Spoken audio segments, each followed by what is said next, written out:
and I'm fully supportive of Senator Lucas. This is a politically motivated, set of circumstances. They bypassed the local Commonwealth attorney, and this has some deep racial injustice embedded in it. Well, how is there racial injustice when the police chief that brought the charges is African American? How is that racist? Well, John, it's not necessarily about who made the action; it's about who the target is, and we know that throughout our history. Well, that's because she did the deed. If she was white, the same thing would have happened. I mean, you just can't call everything racist because you don't like what happens. Well, John, no. I back up what I say. And so let me just say a couple things if you got a moment that you raised it. Yes, of course.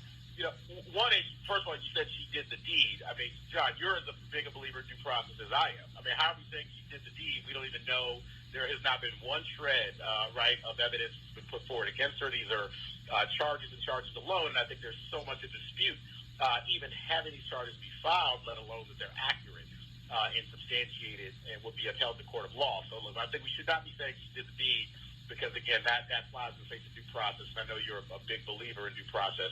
That's one. Two, Louise Lucas is undisputed as the first African-American woman to serve as president pro tem of the Senate. When I don't preside over the Senate, she presides. First woman in 400 years, and she's a history maker in many respects. Again, let's don't lose the context. She was there when she was there, which, by the way, was 8 hours before this Confederate monument in Portsmouth was taken down. She was nowhere on the scene 8 hours later when this actually occurred, which is lost in a lot of the coverage. But to protest these Confederate monuments, which, John, have been coming down around the Commonwealth and around the country for the past 2 months, including in Richmond, as you mentioned. We have had numerous Confederate monuments taken down.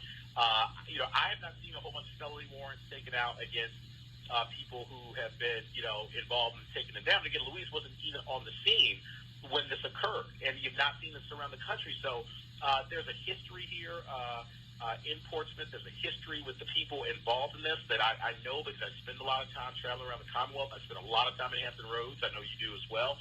There is a particular history. The former mayor of Portsmouth, Kenny Wright, is a good friend, African-American mayor. He was charged with a felony by a former sheriff for felony eluding for an inspection sticker being expired.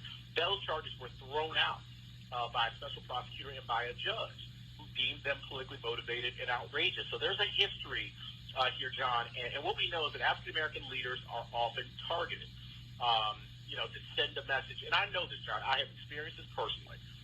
Targeted to send a message. And so what we've got to do is we've got to get out of that. That is so much of what we've done for the last 400 years in the Commonwealth of Virginia and in our nation.